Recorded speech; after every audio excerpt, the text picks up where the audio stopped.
दृष्टि होना नहीं होता, और हाँ, दृष्टि होने से भी वह ठीक हो, सम्यक हो, यह जरूरी नहीं है। इसीलिए बुद्ध द्वारा दिया गया 8 विनयों का पथ, उसकी मैं मार्गदर्शक हूँ।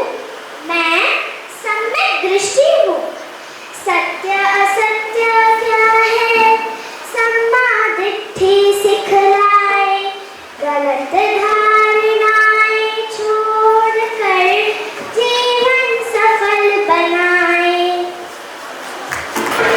8 विनयों के चक्र का मैं दूसरा विनय हूँ। मेरे मन में मिथ्या संकल्प के लिए कोई स्थान नहीं, इसीलिए मैं निश्चय करने के बजाय संकल्प करती हूँ, और वह संकल्प सम्यक हो के लिए मन को संचालित करती हूँ। इसीलिए मैं सम्यक संकल्प हूँ। उदात्त हो जीवन मकसद, सम्मा संकल्प हो बतलाए, बड़ा ध्येय इस जीवन में हासिल हमने करना है। मैं 8 विनयों के चक्र का तीसरा अंग हूँ। मेरा नाम सम्यक वाणी है। कोई बकवास करने में मेरा विश्वास नहीं। मेरी वाणी ऐसी होती है जिसमें झूठ नहीं होता, कोई कठोर शब्द नहीं होते, ना मैं किसी की चुगलियां करती हूँ, ना बेकार की बातें करती हूँ। इसीलिए तो मैं सम्यक वाणी हूँ। अर्थपूर्ण हो अपनी वाणी, सम्मा वाचा कहलाए, असत्य वचन त्याग कर वाणी निर्मल बनाए। लेकिन एक बात मैं आपको बता दूं कि सम्यक दृष्टि का मुझे काफी लाभ होता है, क्योंकि उसी की वजह से कुशल कर्म एवं अकुशल कर्म इनमें भेद करने की प्रज्ञा मुझ में आती है। मैं अकुशल कर्मों से सदा बचते रहती हूँ एवं कुशल कर्मों में लगी रहती हूँ। इसीलिए मैं सम्यक कर्माण हूँ। कुशल कर्म करे निरंतर, सम्मागम मन तो कहलाए, आलस्य रहित सदाए कर, जीवन को सत्वर बनाए।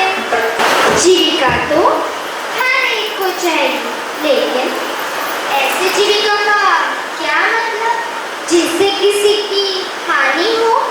मेरा संकल्प रहता है कि मेरे कारण किसी को मानसिक आघात नहीं पहुंचे, किसी को आर्थिक हानि ना हो। इसलिए मैं सम्यक आजीविका हूँ। बेईमानी से नहीं कमाओ, समझाए सम्मा आजियो, परिश्रम और प्रयास से ना कभी तुम घबराओ। मैं सम्यक व्यायाम हूँ, किंतु व्यायाम को आप शारीरिक व्यायाम के अर्थ में ना लें, क्योंकि हम में जो दुर्गुण होते हैं उनको अपने चरित्र से निकालने का प्रयत्न करना और सद्गुणों का संचय करना, यह सम्यक व्यायाम है। यही तो मैं करती हूँ, इसीलिए मैं सम्यक व्यायाम हूँ। प्रयासरत हो सदा चरण में, सम्मा वायामो समझाए, अधर्म की चेतनाओं को जड़ मूल से मिटवाए। यह सम्यक स्मृति का अर्थ आपकी मेमोरी या याददाश्त से नहीं है। स्मृति का अर्थ है सतत जागरूकता। शरीर में उत्पन्न होने वाली वेदनाओं के प्रति जागरूक रहना मेरा काम है, किंतु इसी के साथ चित्त में उत्पन्न होने वाले विचारों के प्रति सदैव जागरूक रहना भी जरूरी है। यही तो सम्यक स्मृति है। इसलिए आप मुझे नजरअंदाज न करें। विगत स्मृतियों से सम्मा सत्य बतलाए, अंतर मन को प्रशिक्षित कर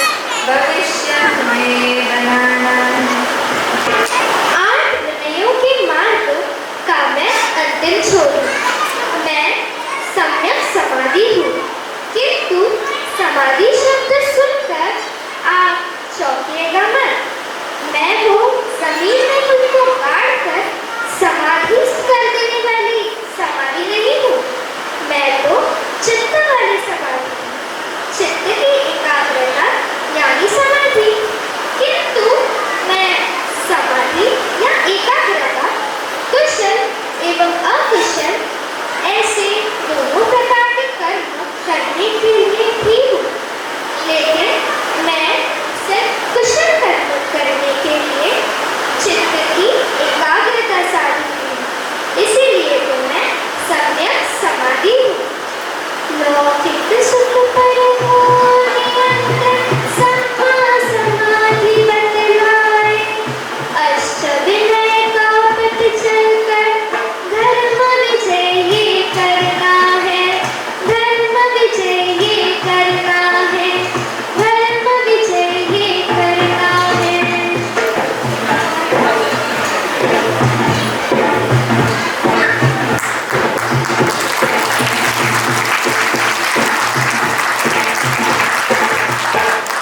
यही है वो अष्टविनायक चक्र जिसका बुद्ध द्वारा ईसा पूर्व 528 में आषाढ़ पूर्णिमा के दिन यही सारनाथ में उपदेश दिया गया था। यही है वो एकमेव अद्वितीय धर्म चक्र प्रवर्तन ने। तो बोलिए धर्म चक्र प्रवर्तन ने, धर्म चक्र प्रवर्तन ने,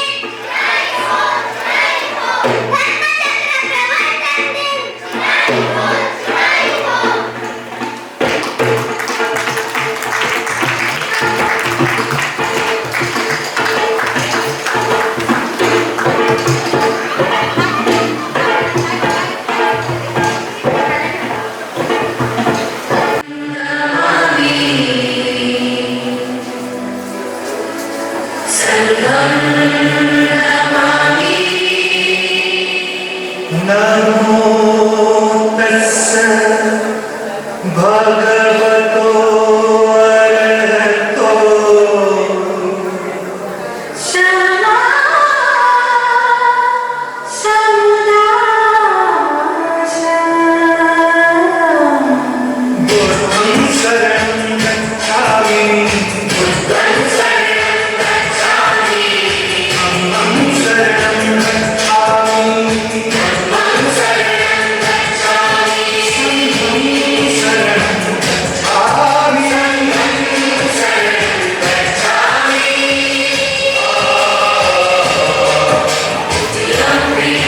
बुद्धं शरणं गच्छामि, धम्मं शरणं गच्छामि, संघं शरणं गच्छामि।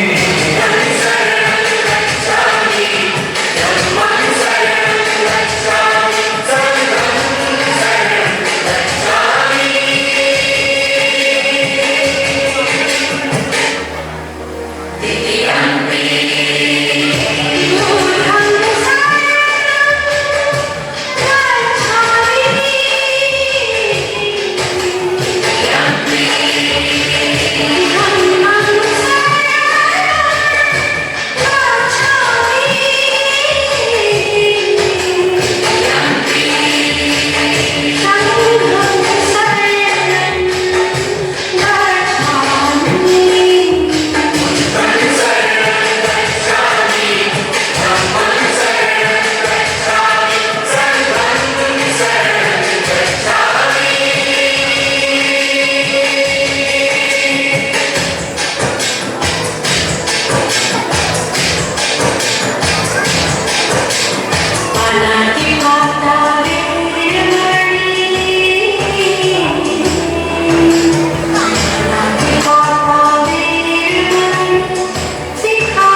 किया गया था। हालांकि गाथा तो पहले भी थी, बुद्ध घोष जी के जमाने में जब गाथा संकलित की गई थी उसमें ये गाथा आती है।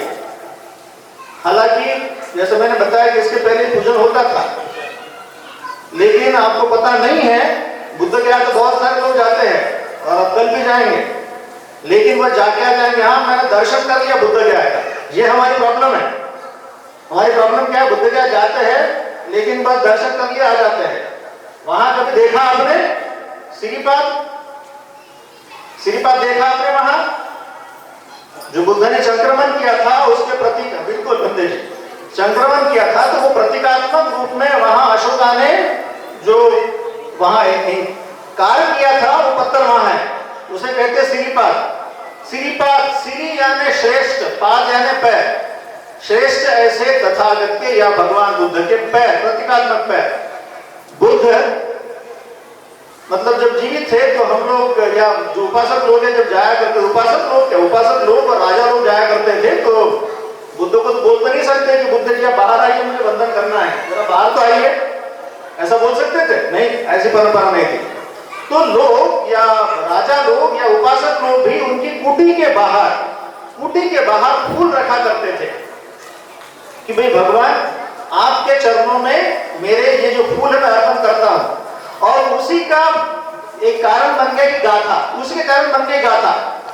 और वो है जो गाथा, वहां आपको जो पिक्चर दिखाई दे रहा है फोटोग्राफ, वो है गाथा। ये इसीलिए वहां गाथा लिखी गई और श्रीपाद प्रतीकात्मक दिया गया क्योंकि हम लोग अपने मिट्टू देखे है ना, हम मिट्टू लोग हैं। मिट्टू लोग क्या है, बोल देते हैं। अरे भाई बोला तो पता तो होना चाहिए, मतलब आपने भी कितने बार बोला होगा, लेकिन पता नहीं था उसका मतलब। वहां हमने उसका मतलब दिया हुआ है। और मैं फिर से बोल रहा हूं कि जब बुद्ध की मूर्ति आई 78 में, मतलब ईसा जो शुरू हुआ था, जो काल एडी कहते उसको, 78 में पहली बुद्ध मूर्ति बनाई गई थी। लेकिन उसके बाद क्या हुआ, श्रीपाद का पूजन हुआ करता था। श्रीपाद का पूजन तब तक हुआ करता था, लेकिन उसके बाद जब अच्छा लगता है लोगों को मूर्ति दिखाई देती है, तो इसलिए दोनों का फ्यूजन हुआ, मतलब महायानी परंपरा और थेरवादी परंपरा। इसीलिए गाथा जारी रही, लेकिन वहां मूर्ति भी आ गई। मैं आपको बता दूं, जब भी कभी आप लोग मूर्ति के सामने मतलब गाथा बोलते हो, वैसे वो गलत है, मैं फिर से बता रहा हूं, आपको पता नहीं होगा। वो गलत इसलिए है क्योंकि जब भी श्रीपाद की पूजा करते हैं तब वहां मूर्ति का काम ही नहीं है। आप सुन रहे हैं ना? आप सुनना चाहिए, पता होना चाहिए, क्योंकि हम अंधे नहीं हैं और अंधों को भी दृष्टि हो सकती है। देखिए, अंधा होना बुरी बात नहीं है, अंधे को भी दृष्टि अलग बात होती है। आंखें होना मतलब दृष्टि होना मतलब नहीं होता है। हम लोग चूंकि मिट्टू वाले बना दिए गए हैं इसलिए ऐसा करते हो, किसी का दोष नहीं है। किसी ने सवाल पूछते थे, किसी का दोष नहीं है, होता ऐसे है। हम गाथा बोलते, कभी पूछा, कभी भंते जी जो मतलब वहां बिहार में होते कि पूछा भंते जी इसका मतलब समझाइए हमें, तो भंते जी आपको समझाते, हम पूछते तो है नहीं।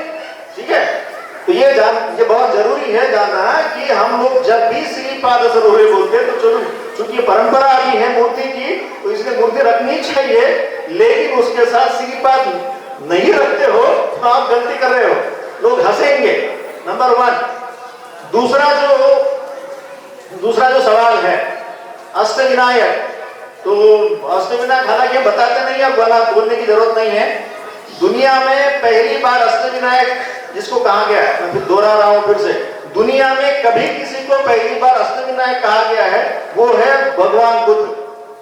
वो इसीलिए क्योंकि उन्होंने ही 8 विनय दिए हैं या दिए थे। 8 विनयों के नायक वही कहलाए अष्टविनायक। और इसीलिए बाबा साहब ने कहा था कि यदि आप लोग बुद्ध और उनका धर्म समझना है तो आपको 2 किताबें पढ़नी जरूरी है। एक है प्राचीन भारत में क्रांति और प्रतिक्रांति, और दूसरा है बुद्ध और कार्ल मार्क्स। हम यदि उसको नहीं पढ़ते हैं, केवल बुद्ध और उसका धर्म पढ़ते हैं, तो हमें इस प्रकार की गलतफहमी होती है, इस प्रकार का भ्रम होता है कि किसी का दोष नहीं है। लेकिन भ्रम मत पाले, और कोई भी किसी के मन में भी किसी भी प्रकार का सवाल हो वो लिख लीजिए, प्रोग्राम के बाद सभी सवालों के जवाब दे जाएंगे। प्रोग्राम के बाद सभी सवालों के जवाब दे जाएंगे, लेकिन मैं इतना ही कहना चाहूंगा कि यहाँ आपको सीखने को मिलेगा। सीखने का प्रयास कीजिए, ठीक है, सीखने का प्रयास कीजिए। और सीखने की प्रक्रिया में आपके मन में कुछ प्रश्न आते हैं, जरूर पूछिए। आपको खुशी होगी कि भाई इन सवालों के जवाब आपको मिल चुके हैं। वैसे भी प्रोग्राम में भी आपको कई सामने आपको हमारे जो बाकी साथी है तो 5-5 मिनट बोलने वाले, उनके एक विषय दिए हुए हैं, उन विषयों पर आपसे वो वार्तालाप करेंगे, काफी बेहतर जानकारी आपको मिलेगी, ठीक है। तो आपके मन में कोई भ्रम ना पाले, पेशेंस रखें, संयम रखें और इत्मीनान से आप सुनिए। थैंक यू, साधुवाद।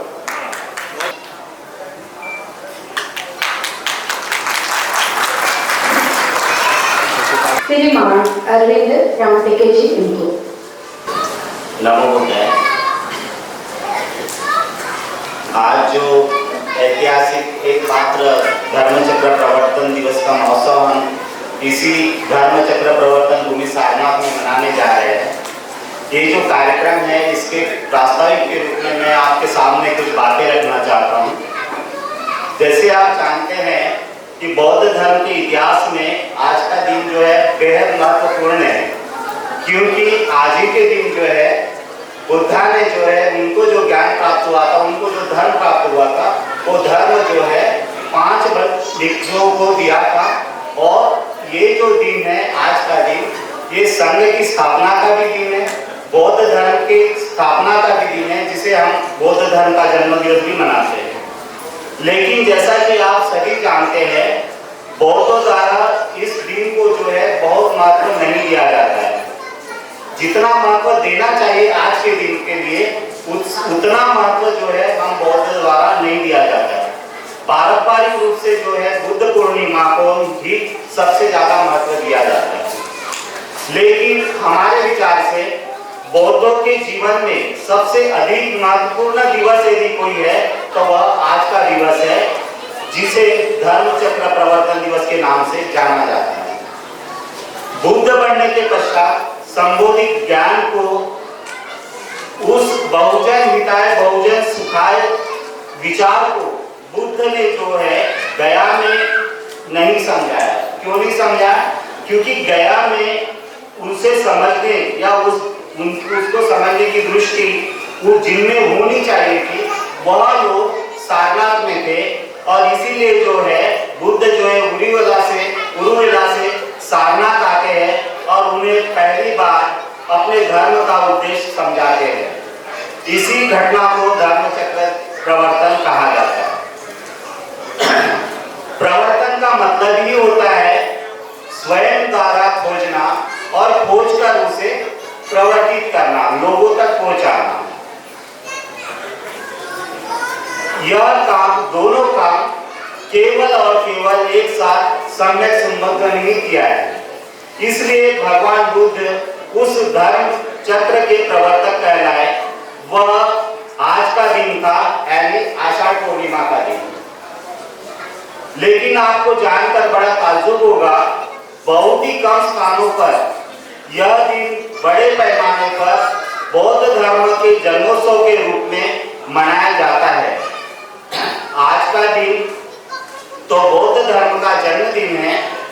लोग अपने बच्चों का जो जन्म है वो बड़े हर्षोल्लास के साथ मनाते हैं। लेकिन हम लोग जो है इसे जो है उस खुशी को, सक्रियता को जो है अपने धर्म का जन्मदिन नहीं मनाते उस पद्धति से। इसके कारण क्या हो सकते हैं? हम समझते हैं इसका कारण जो है इस विचार जानना या अज्ञान जो है ये कारण है, ऐसा हमें लगता है। लेकिन ऐसे किसी परंपरा के निर्माण में समाज के सुधीजनों द्वारा, ऐसे किसी परंपरा के निर्माण में समाज के जो सुधीजन है, विद्वान जन है, इनके द्वारा पहल की जानी चाहिए और उसका अनुकरण तब आम लोग करते हैं। लेकिन यदि बुद्धिजीवी लोग ही यदि इस बारे में भ्रमित है तो क्या होगा? सामान्य बौद्धों का भ्रमित होना बिल्कुल स्वाभाविक है। मैं निवेदन करूंगा कि जो सुधीजन है, बुद्धिमान लोग हैं, उन्होंने इस धर्मचक्र प्रवर्तन का महत्व जो है वो आम लोगों में समझाना चाहिए और इसे बड़े पैमाने पे मनाना चाहिए। आज के मौके पर आप सभी को और एक बात साझा करना चाहता हूं। आपको जानकर ताज्जुब होगा कि आज भी लोगों को यह पता नहीं है कि आज का दिन केवल धर्मचक्र प्रवर्तन का दिवस है। आषाढ़ पूर्णिमा का दिन वर्षावास प्रारंभ दिवस नहीं है। आप जानते हैं कि समाज में ये रोपित किया गया कि आषाढ़ी पूर्णिमा यानी वर्षावास की शुरुआत का दिन, जबकि ऐसा नहीं है। भगवान स्वयं इसके बारे में कहते हैं कि वर्षावास की जो शुरुआत है आषाढ़ी पूर्णिमा के दूसरे दिन से होनी चाहिए। बौद्ध भिक्षु भी जो है इसे वर्षावास प्रारंभ दिवस के रूप में प्रसारित करते हैं, लेकिन वर्षावास तो जो है कल से शुरू होगा, मतलब आषाढ़ी पूर्णिमा के दूसरे दिन से। यह भी आपको समझना और समझाना पड़ेगा। हम लोग पावर पॉइंट प्रस्तुतिकरण के जरिए धर्मचक्र प्रवर्तन दिवस के बारे में जन जागरण की शुरुआत सन 2012 से शुरुआत की थी, लेकिन रैली एवं समारोह के माध्यम से बड़े पैमाने पर धर्मचक्र प्रवर्तन दिवस मनाने की शुरुआत हमने सन 2014 से शुरू की। बाबा साहब के रहते धर्मचक्र प्रवर्तन दिवस आषाढ़ पूर्णिमा के दिन दीक्षा भूमि नागपुर शहर में सन 1956 में मनाया गया था, लेकिन 1957 से जो है भारतीय बौद्ध महासभा ने इस धर्मचक्र प्रवर्तन दिवस को दुर्लक्षित किया।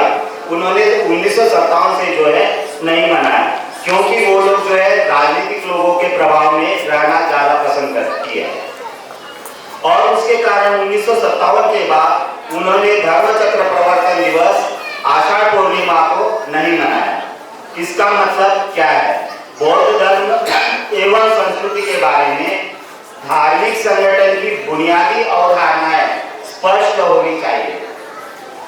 यदि ऐसा नहीं होता है तो समाज में भ्रम फैलता है, और इस भ्रम को दूर करने के लिए हमने संघ ने जो है इसकी पहल की, और उसी के तहत एक बड़ी परंपरा का निर्माण हो। इसलिए प्रतिवर्ष पिछले वर्ष से हमने धर्मचक्र प्रवर्तन भूमि सारनाथ में धर्मचक्र प्रवर्तन दिवस मनाया, और इस प्रकार पिछले वर्ष भी आपका काफी सहयोग रहा। जिस कार्यक्रम के लिए आप आए हैं, यह केवल धर्मचक्र प्रवर्तन दिवस नहीं है, अपितु बौद्ध धर्म की संस्कृति के निर्माण में एक बड़ी परंपरा, ऐतिहासिक परंपरा का निर्माण में आपका योगदान हो रहा है। आज जो आप लोग यहाँ उपस्थित हैं, एक बड़ी परंपरा और संस्कृति, बौद्ध धर्म की संस्कृति निर्माण करने के लिए आपका जो है इसमें योगदान है, और इस धार्मिक संस्कृति की प्रक्रिया का आप एक हिस्सा रहे हैं। इसका आपको भी गर्व होना चाहिए। आने वाली पीढ़ियों को भी आप पर गर्व होगा। इसी कड़ी में मैं एक बात और एक सुझाना चाहता हूँ कि जो अशोका ने ब्रह्मलिपि में शिलालेख जो है स्थापित किए थे इस पूरे भारतवर्ष में, तो हम ये उम्मीद करते हैं कि जब भी हम हमारे घर में अपनी नेम प्लेट बनाएं तो ब्रह्मलिपि में भी अपना नाम लिखें, और नीचे जो है जिस भाषा में अपना नाम लिखना चाहते हैं वो भी लिखें। इससे जो शिलालेख यानी ब्रह्मलिपि को नष्ट करने की जो बात हो रही है, तो उसको भी जो है हम संस्कृति निर्माण में एक सहयोग करेंगे इस तरह से, ऐसा हम जो है आपसे उम्मीद करते हैं। मैं पुनः एक बार आपको धर्मचक्र प्रवर्तन दिवस की बधाई देता हूँ, और मेरे शब्दों को यही विराम देता हूँ। नमो बुद्धाय। यही बेस्ट है,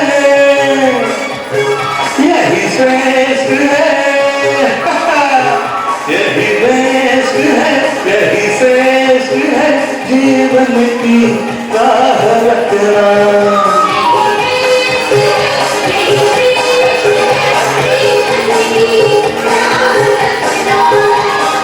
श्रेष्ठतम सुमार्ग को अष्टविनय पथ कहना, यही बेस्ट है, यही श्रेष्ठ है, यही बेस्ट है, जीवन की रखना।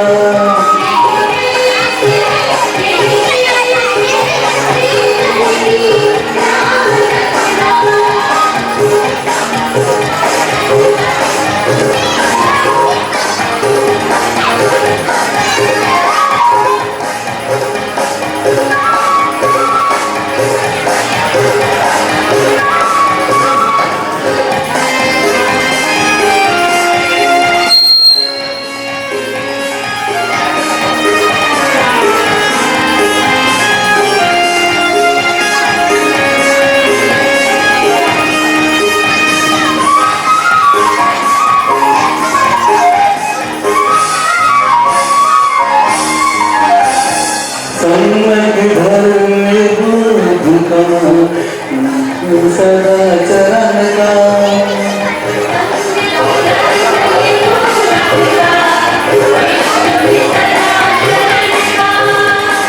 सम्यक दृष्टि दिखाती है हर चीज में वास्तविकता।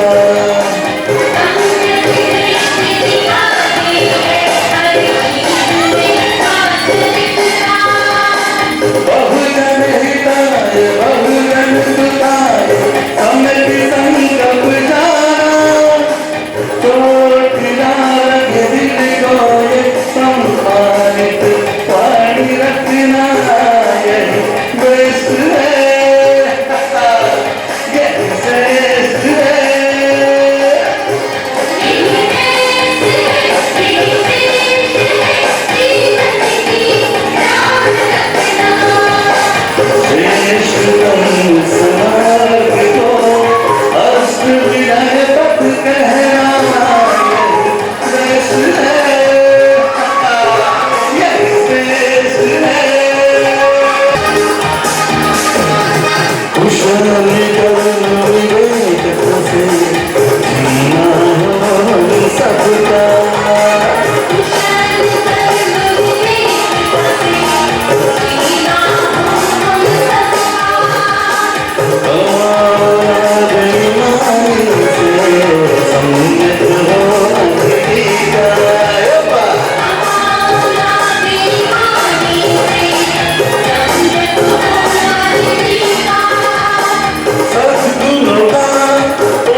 सदा चरण के रोक साथ में रखना।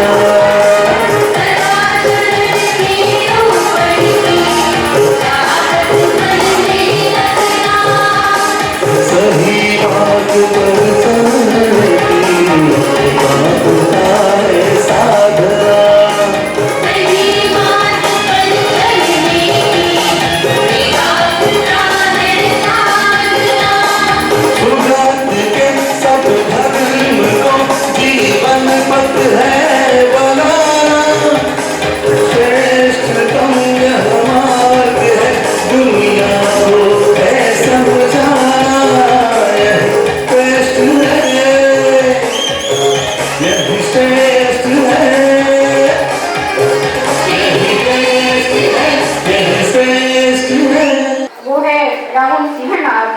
मुंबई से है और वो बताएंगे हमें आज का विषय है उनका सारनाथ में धर्मचक्र प्रवर्तन दिवस उत्सव मनाने का महत्व क्या है। मतलब सारनाथ में प्रवर्तन दिवस मनाने का महत्व क्या है, इसके बारे में वो बताइए। नमो बुद्धाय। मेरा नाम सिंहनाथ है, राहुल सिंहनाथ। मैं मुंबई में बिजली विभाग में इंजीनियर हूँ। हमने जो आज उत्सव मनाया ये संस्कृति का सार्वजनिकरण करने के लिए किया है। धर्म चक्र प्रवर्तन मतलब ये धर्म की जन्मभूमि सारनाथ पे मनाया है। आषाढ़ पूर्णिमा एक सिंहनाथ पूर्णिमा भी कहा जाता है। शाक्य सिंह भगवान बुद्ध का सिंहनाथ ये धर्म चक्र प्रवर्तन है। धर्म चक्र प्रवर्तन सारनाथ में मनाने का एक बहुत महत्वपूर्ण इसीलिए भी है क्योंकि हमने महाराष्ट्र में आषाढ़ पूर्णिमा को इस संस्कृति को रोपित करने का प्रयास किया, लेकिन हमारे ध्यान में आया कि जिस धर्म चक्र प्रवर्तन की शुरुआत सारनाथ में हुई वहीं पर ये उत्सव मनाकर इसका सार्वजनिकरण किया जाएगा। लाखों लोग यहाँ पर आएंगे, मैं देख सकता हूँ लाखों लोग यहाँ पर आएंगे और ये संस्कृति भारत भर में फैलेगी। जिस प्रकार मुस्लिम लोग जीवन में एक बार मक्का जाते हैं और फिर आने के बाद बाकी अपने साथियों को प्रोत्साहित करते हैं कि मक्का जाना है, इस प्रकार क्रिश्चियन लोग जेरूसलम जाते हैं, हर साल जाते हैं। उसी प्रकार हर बौद्ध में सारनाथ आना आवश्यक है क्योंकि ये हमारी धर्म की जन्मभूमि है। अभी आपने देखा अष्टमेय चक्र, जिस धर्म चक्र का भगवान बुद्ध ने प्रवर्तन किया था उसका प्रस्तुतिकरण आपने देखा। उसमें सबसे पहली जो प्रज्ञा है, शील समाधि प्रज्ञा का जो मार्ग है उसमें सबसे जरूरी अंग है प्रज्ञा। उसका सबसे पहला अंग है विनय है सम्यक दृष्टि। सम्यक दृष्टि यानी आपका नजरिया।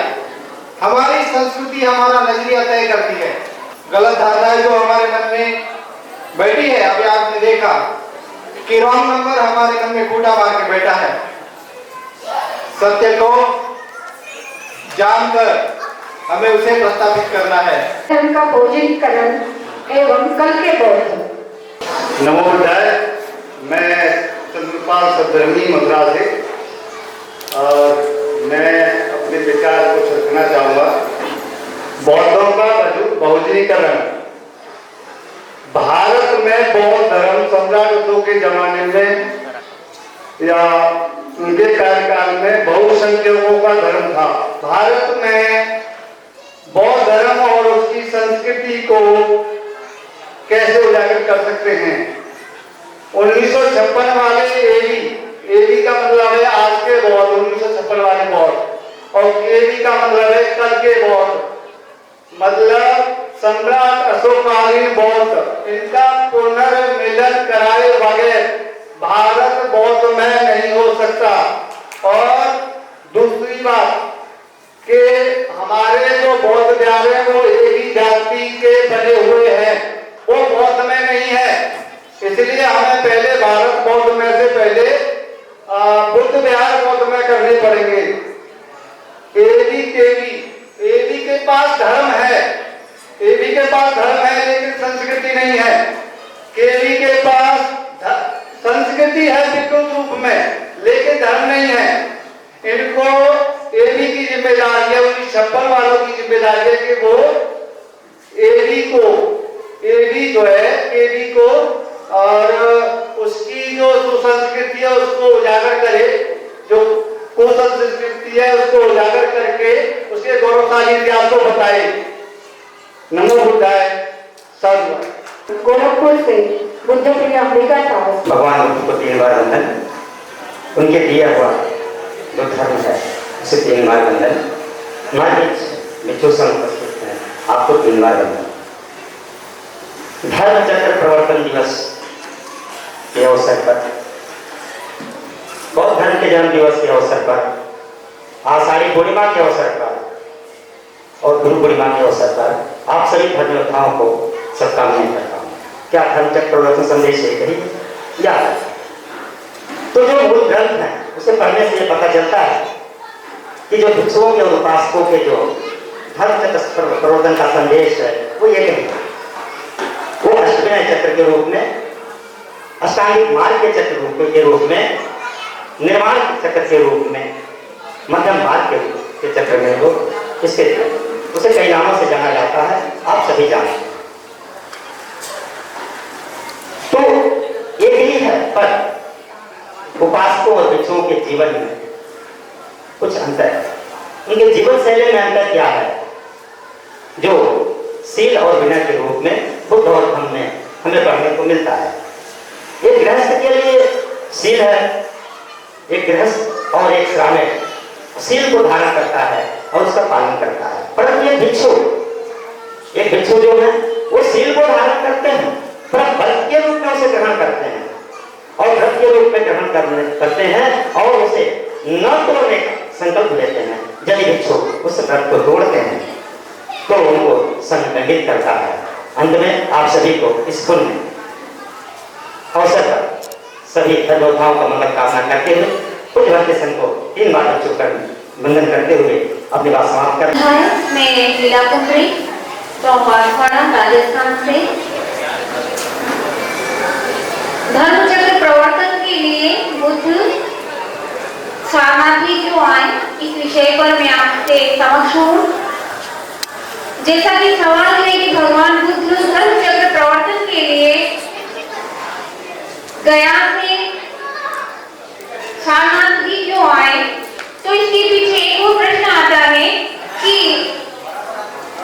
क्या गया में लोग नहीं थे? हाँ, लोग तो थे, लेकिन भगवान बुद्ध ने जो सर्वप्रथम एक नया धर्म पाया था, खोजा था, उसे सामान्य जन यहाँ तक कि बुद्धिमानों के लिए भी इसे समझ पाना और इसका अनुकरण कर पाना कठिन था। कठिन इस प्रकार से था कि भगवान बुद्ध चाहते थे कि मैं जिसे भी सर्वप्रथम धर्मोपदेश दूं तो वो उसे भली प्रकार से समझे, समझ करके अनुकरण करे, उसे स्वीकार करे और उसके अनुसार आचरण करे।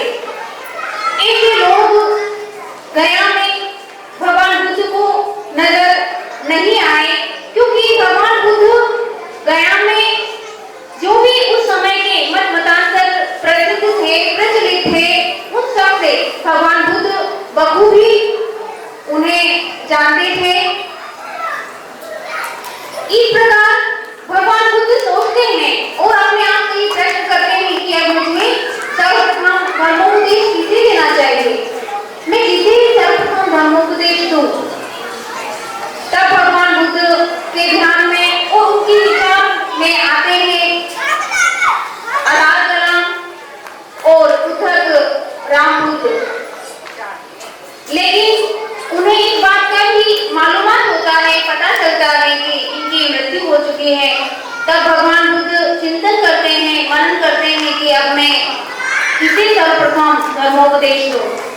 तब भगवान बुद्ध को अपने उन 5 साथियों का ध्यान आता है जो निरंजना नदी के तट पर उनके साथ में उनकी सेवा में थे। तब भगवान बुद्ध सोचते हैं उन्होंने मेरे लिए बहुत कुछ किया है, मेरी बड़ी सेवा की है, क्यों ना मैं खुद अब सर्वप्रथम धर्मोपदेश उन्हें ही दूं। तब भगवान बुद्ध उसी ओर चल देते हैं और सारनाथ में जाकर इसी पतन के मृगदाय वन में भगवान बुद्ध जाकर उन्हें सर्वप्रथम धर्मोपदेश देते हैं। इस कारण भगवान बुद्ध धर्मचक्र प्रवर्तन के लिए गया से सारनाथ ही आए। नमो बुद्धाय। भंडारा महाराष्ट्र से रंजित सिंह गणपति देने वाले हैं। नमो बुद्धाय। बौद्धों के जीवन में त्रिशरण का कितना बड़ा महत्व है। आप सभी जानते हैं कि बौद्ध जगत में, सारी दुनिया में 3 शरण के अलावा कोई चौथा शरण नहीं है। और इस 3 शरण में पहला शरण जो आता है वो है बुद्धं शरण। तो हम बुद्ध की शरण में क्यों जाते हैं? तो बुद्ध क्या है ये जानते हैं। बुद्ध मतलब मनुष्य के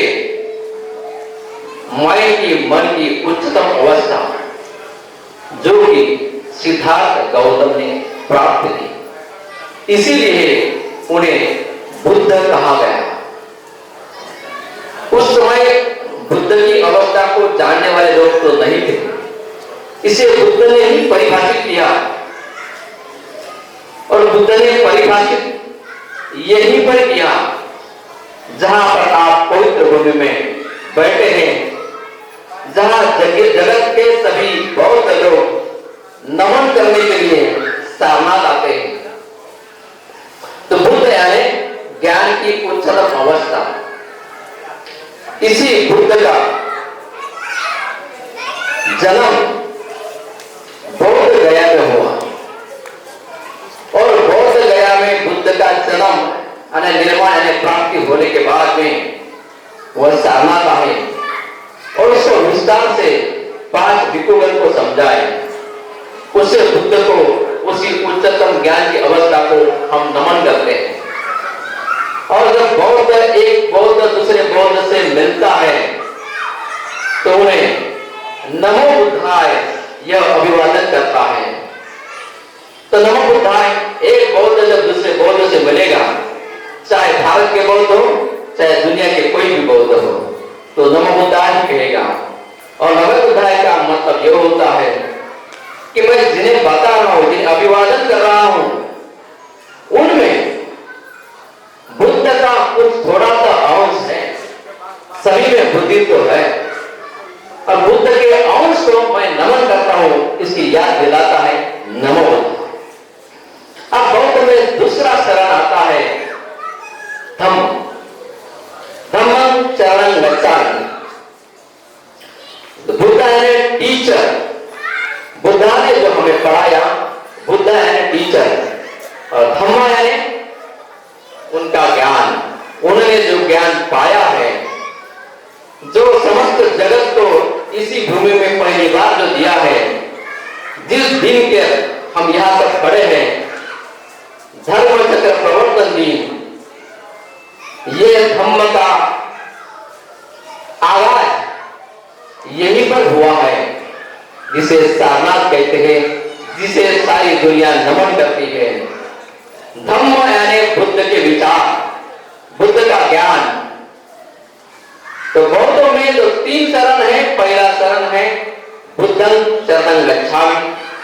बुद्ध की शिक्षा को हमने मानना चाहिए, बौद्धों का यह पहला कर्तव्य है। और बुद्ध ने जो शिक्षा दी, जो धम्म दिया, जो धर्म दिया, उसका हमने अपने जीवन में आचरण करना चाहिए, जिससे कि हमारा जीवन सुखमय हो जाए और सारे समाज का जीवन सुखमय हो जाए। ऐसी बुद्ध की वाणी को, बुद्ध के ज्ञान को हमने अपने जीवन में अनुसरण करना चाहिए। और तीसरा जो शरण आता है वो संघं शरणं गच्छामि। अरे हमने बौद्ध जगत के सभी लोगों ने संघ को शरण जाना चाहिए, क्योंकि बुद्ध ने जब धर्म का आगाज किया, उसी के साथ में संघ की भी व्यवस्था की, ताकि बुद्ध के जाने के बाद यहां पर इसका जो पहिया, इसका जो रथ है और सारे जगत में पहुंचाए, इसके लिए संघ की स्थापना की। और ये 3 शरणों का बौद्ध जगत में बहुत बड़ा महत्व है। और संघ के साथ में भिक्षु संघ और समाज का संघ। विशाल योग एवं बौद्ध धर्म का सामाजिक संदेश इस विषय पर प्रबोधन करने वाले हैं हमारे साथी श्रीमान संदीप रामटे के नागपुर महाराष्ट्र से। बस 2 मिनट में सर प्लीज। तो आप सभी को पता है सिद्धार्थ ने गृहत्याग किया था। गृहत्याग के कारण क्या थे? पानी का झगड़ा था। फिर उनके जो साथी थे, तो साथियों ने बताया कि भाई झगड़ा तो मिट गया है, अभी चलो वापस चलो घर चलते हैं। लेकिन सिद्धार्थ सोचते हैं कि यार ये पानी का झगड़ा उस तरीके का नहीं है जिस तरीके का मैंने सोचा था। इसका जो डीप रूट कॉज है वो कहीं अलग है। बड़ा कारण मुझे समझ में आता है। बड़ा कारण क्या है? पति पत्नी में झगड़ा होता है, भाई भाई में झगड़ा होता है, बेटे का बाप के साथ झगड़ा होता है, बहन का बहन के साथ झगड़ा होता है। मतलब समाज में कॉन्फ्लिक्ट्स है, सोशल कॉन्फ्लिक्ट्स है। तो इसीलिए मुझे क्या करना चाहिए? भाई झगड़ा तो मिट गया है, मुझे ये सोशल कॉन्फ्लिक्ट जो है समाज में उसका मतलब इलाज खोजना है। इससे कैसे मिटा पा सकते हैं? तो हर जगह है, दुनिया में सारी जगह है। तो बोधि प्राप्ति के पश्चात मुझे पता चलता है कि भाई मुझे नए धर्म की बात पता चल गई है, लेकिन ये जो धर्म है बड़ा कठिन है समझना। सामान्य लोगों के लिए तो कठिन है ही, लेकिन जो खुद को बुद्धिमान भी समझते हैं उनके लिए भी ये असहज महसूस होगा। क्योंकि उस वक्त की जो सिचुएशन थी, तो बुद्धिमानों के लिए भी ये असहज हो सकता था। तो बुद्ध ने सोचा कि भाई कौन समझेगा, नहीं चलो नहीं बताते हैं। फिर होता क्या है कि हमारे भी मन में द्वंद्व होता है कि भाई बताना है कि नहीं बताना है। दूसरा मन बोलता है कि भाई आपने तो 6 साल तपस्या की है तो नया कुछ खोज निकाला है, तो उसको खुद के ही पास रखते हैं। कोई डॉक्टर का डिग्री लेता है ना, कॉलेज से पास होके आता है तो उसे डॉक्टर को डिग्री दी है ऐसा बोलते हैं। लेकिन जब तक वो अस्पताल नहीं खोलता है, मरीजों का इलाज नहीं करता है, तब तक वो पूरा डॉक्टर होता नहीं है। तो बुद्ध के मन में भी ये बात आई कि भाई ठीक है चलो यार कोई समझेगा नहीं है। अगर कोई सुन भी लेता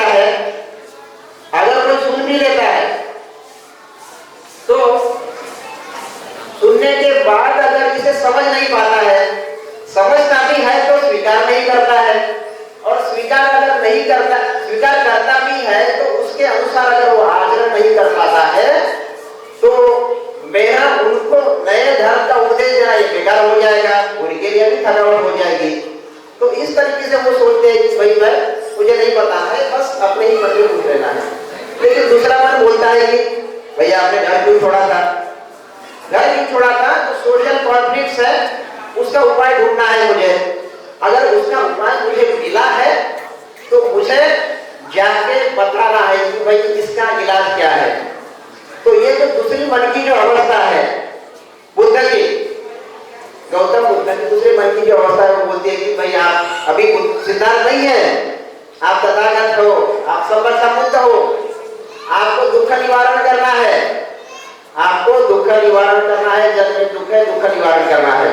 तो ये जो भ्रम की स्थिति है बुद्ध की, बताना है नहीं बताना है, लेकिन अंत में वो सोचते हैं चलो भाई बता ही देते हैं।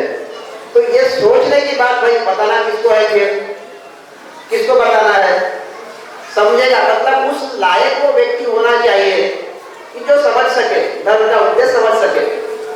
फिर उनके मन में ख्याल आता है आराम का राम है, फिर उद्धर राम है, लेकिन दोनों की मृत्यु हो चुकी होती है।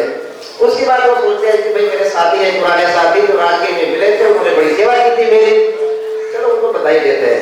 तो पता चलता है कि वो कहाँ है, सारनाथ में है। तो सारनाथ में आकर वो फिर उनको आषाढ़ पूर्णिमा के दिन ही वो उपदेश देते हैं। कौन सा उपदेश देते हैं? तो सोशल कॉन्फ्लिक्ट, ठीक है 15 सेकंड। सोशल कॉन्फ्लिक्ट का इलाज मतलब अभी हमारे बच्चियों ने जो अष्टविनय धर्म का जो प्रस्तुतिकरण किया था वो है सोशल कॉन्फ्लिक्ट, मतलब सामाजिक संघर्ष जो है उसका इलाज है अष्टविनय धर्म। और बुद्धा ने 5 परिव्राजकों को जो उपदेश दिया था वही है अष्टविनय धर्म। Thank you. अब हमारे अगले साथी हैं बुरहानपुर से सचिन अवसरमल, वो हमें बताएंगे धर्मचक्र प्रवर्तन के बारे में जो भ्रम है उसका निवारण कैसे करें। नमो बुद्धाय। सर्वप्रथम संपूर्ण जगत के सदगुरु तथागत सम्यक संबुद्ध का नमन और यहाँ उपस्थित सभी स्वयं सेवकों को बौद्ध धर्म के जन्मदिन अर्थात धर्म चक्र प्रवर्तन दिवस की हार्दिक सदिच्छाएं। मैं सचिन अवसरमन, जिला बुरहानपुर से। जैसा कि साथी हम जानते हैं कि आज के दिन BC 528 सारनाथ में तथागत सम्यक संबुद्ध द्वारा पंचवर्गीय भिक्षुओं को जो प्रथम उपदेश दिया गया था, धर्म का जो प्रथम उपदेश दिया गया था, उसी घटना को हम धर्म चक्र प्रवर्तन कहते हैं। यह जो घटना अद्वितीय घटना थी, जो बुद्ध के बाद न किसी ने घटित की और ना ही उनके पहले किसी ने की थी। भगवान का जो ये उपदेश था, ये स्वयं था, इसलिए हम उन्हें धर्म चक्र के एकमेव प्रवर्तक कहते हैं। इसी को ध्यान में रखते हुए 1956 की धर्म दीक्षा के पहले डॉक्टर बाबा साहब अम्बेडकर नागपुर में 22 जुलाई 1956 में आषाढ़ पूर्णिमा के दिन धर्म चक्र प्रवर्तन दिवस के रूप में सेलिब्रेशन करते हैं। उसके बाद वो 14 और 15 अक्टूबर को धर्म दीक्षा देते हैं। यदि ऐसा है तो नागपुर की उस भूमि को हम दीक्षा भूमि कहते हैं, ना कि प्रवर्तन भूमि। प्रवर्तन भूमि सारनाथ है। फिर भी हर साल नागपुर में आने वाली भीड़ उस दिन को भ्रम में होने के कारण धर्म चक्र प्रवर्तन दिवस के रूप में मनाती है, जो कि बाबा साहब के दृष्टिकोण से अनुचित है। 14 और 15 अक्टूबर बाबा साहब ने धम्म दीक्षा दी। उस दिन को हम धर्म चक्र अनुवर्तन भी कह सकते हैं। और धर्म चक्र प्रवर्तन जो है हम सारनाथ में मनाते हैं आषाढ़ पूर्णिमा के दिन।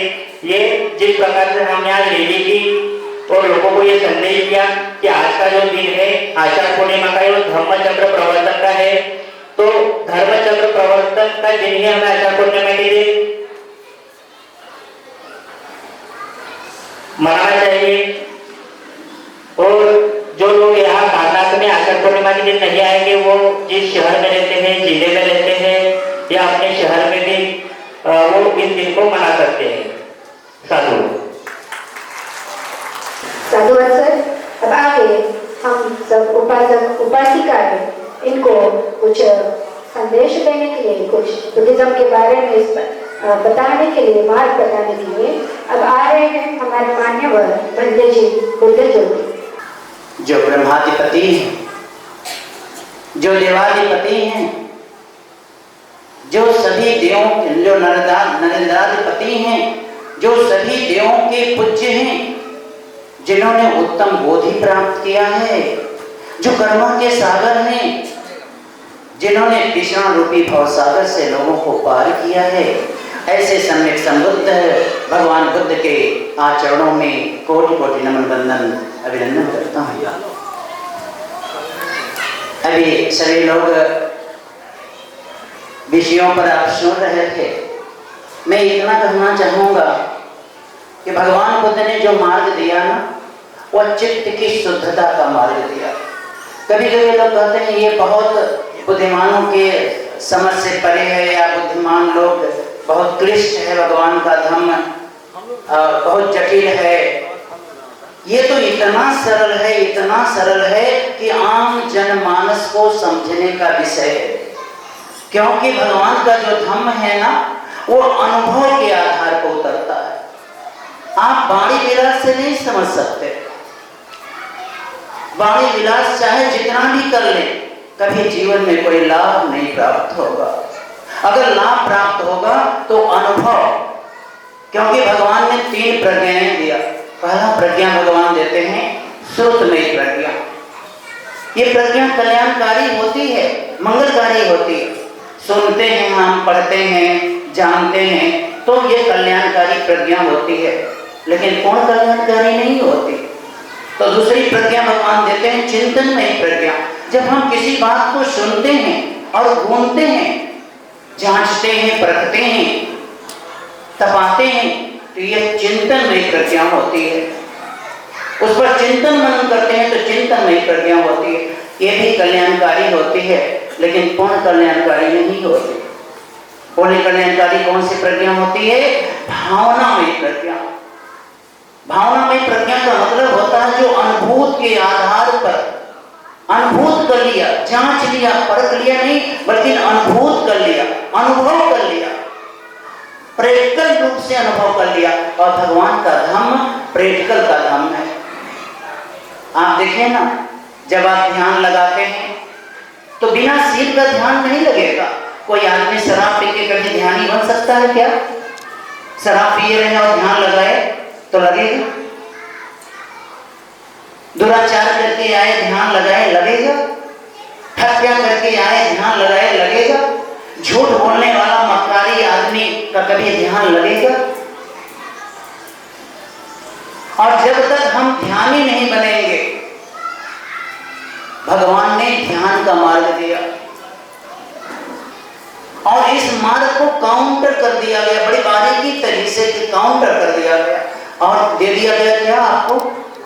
भक्ति का मार्ग। और बता दिया गया कि भक्ति में होती है बड़ी शक्ति। और हमारे लोग भक्ति करने लगे। ऐसा नहीं हम कर सकते हैं कि हम कोई बातें जो सुनते हैं तो कल्याणकारी नहीं होती, होती है। हम चाहे गायन के माध्यम से सुनते हो, चाहे वक्तव्य के माध्यम से सुनते हो, पर वह मानस के ऊपरी पटल को ही ठीक कर पाता है। अंदर का जो मानस पटल है ना, वह ज्यों का त्यों काम करता है। और जब तक हम अनुभव के आधार पर उतरेंगे नहीं, तब तक जीवन में कल्याण और मंगल नहीं हो सकता है।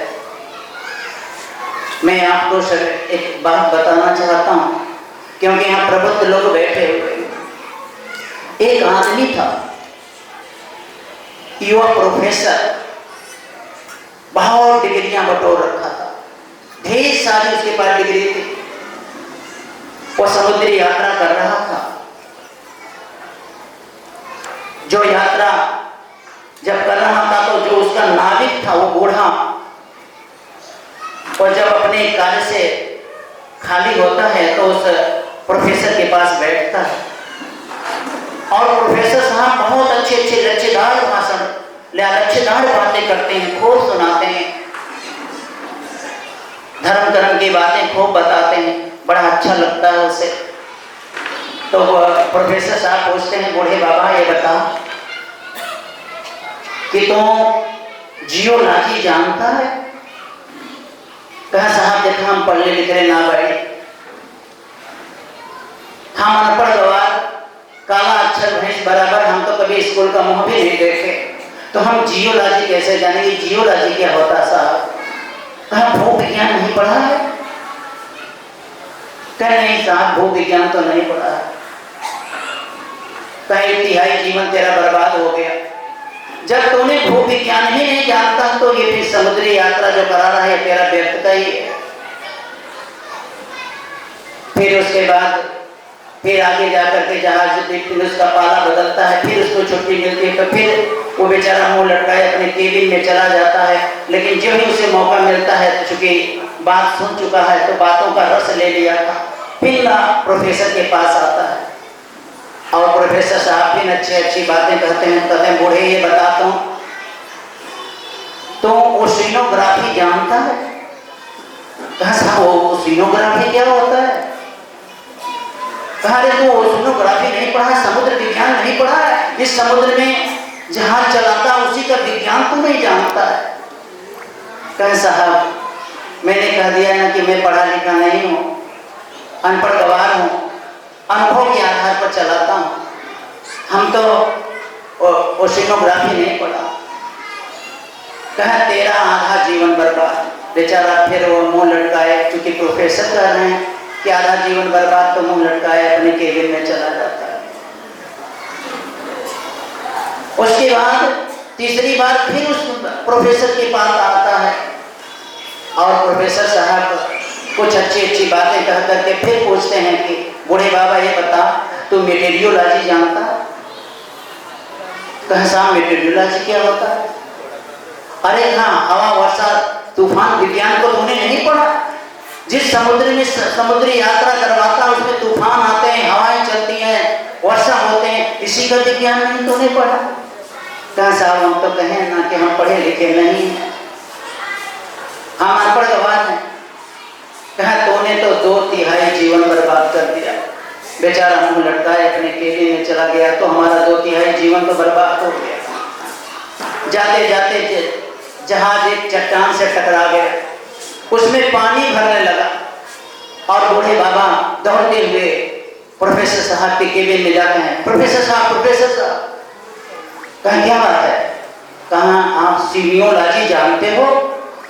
कहा वाह, कहना क्या चाहते हो? कहा तैरना जानते हैं? कह नहीं तैरना तो नहीं जानते। कहा पूरा जीवन बर्बाद कर दिया तुमने, पूरा जीवन बर्बाद कर दिया। अर्थात जब तक आप अनुभव के आधार पर उतरना नहीं सीखेंगे अपने जीवन में, तब तक जीवन का असली आनंद नहीं प्राप्त होगा, तब तक आप धर्म को जान ही नहीं पाएंगे। और भगवान का धर्म तो बड़ा कल्याणकारी है। ऐसे संस्कृत के पुरोधा है भगवान बुद्ध।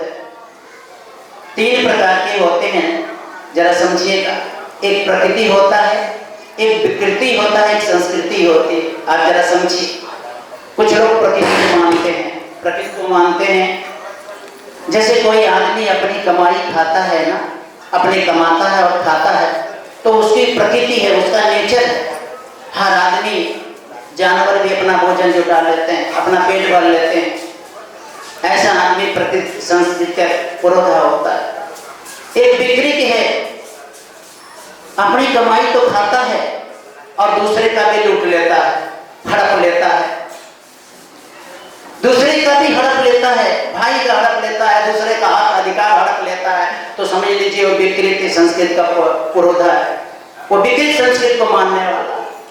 और एक ऐसी भी संस्कृति होती है जो अपना तो खाता है, अगर कोई आ गया तो अपनी रोटी में से आधी रोटी उसे भी दे देता है, उसे भी खिला देता है। ऐसे संस्कृत के पुरोधा थे हम सभी लोग। आज देखिए ना, कोई आ जाता है तो अपने खाते हुए उठ जाता है कि अपनी आधी रोटी इन्हें भी खिला दे, इन्हें भी भूखा ना सुलाए।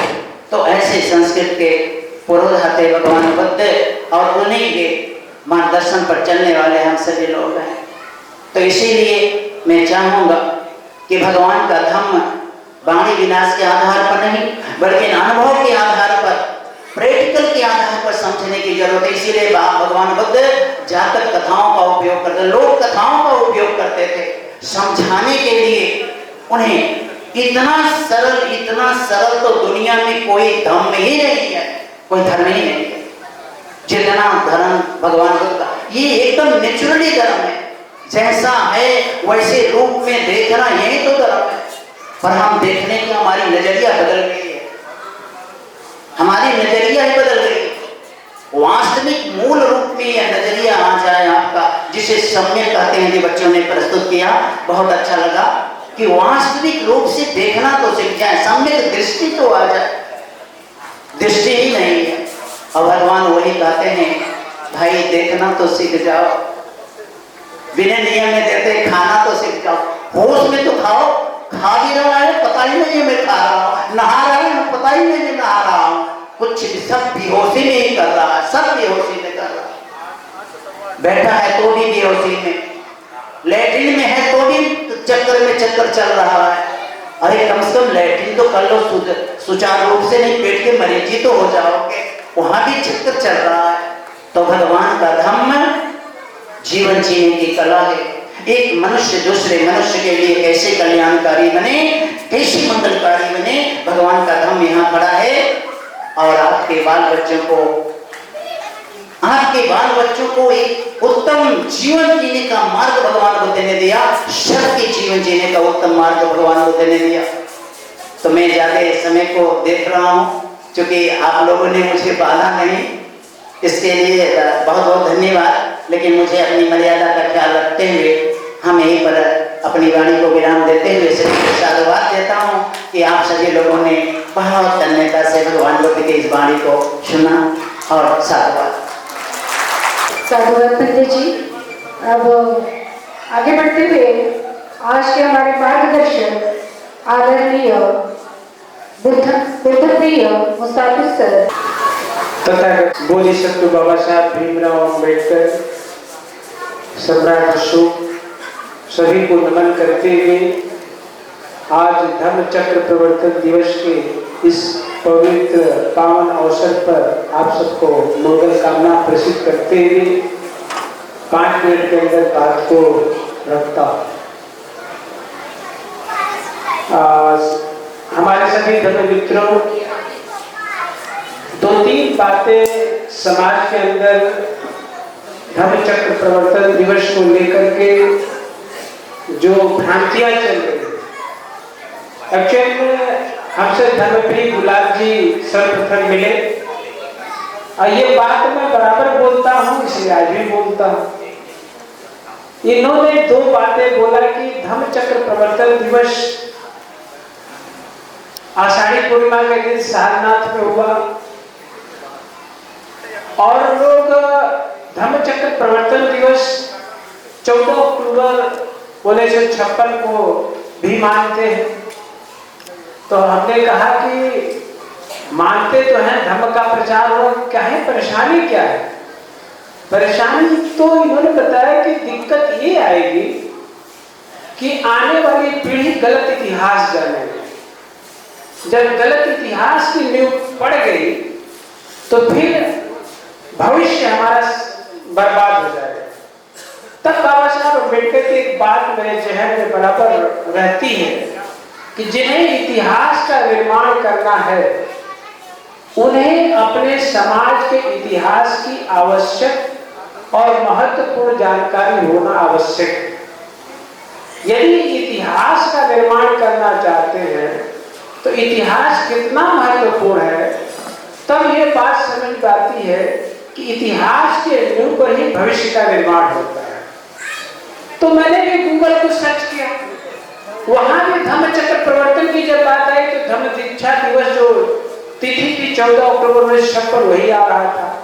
तब मैंने भी परम आदरणीय धर्मप्रिय गुलाब को मैं इसलिए क्रेडिट देता हूँ कि ये पहले व्यक्ति थे जो मेरे को जोड़े आदरणीय सर से, डॉक्टर विनोद जी से, और आज सुंदर साहब से भी बड़ी मुलाकात हुई, बाग मारे जी सबसे मुलाकात हो गई।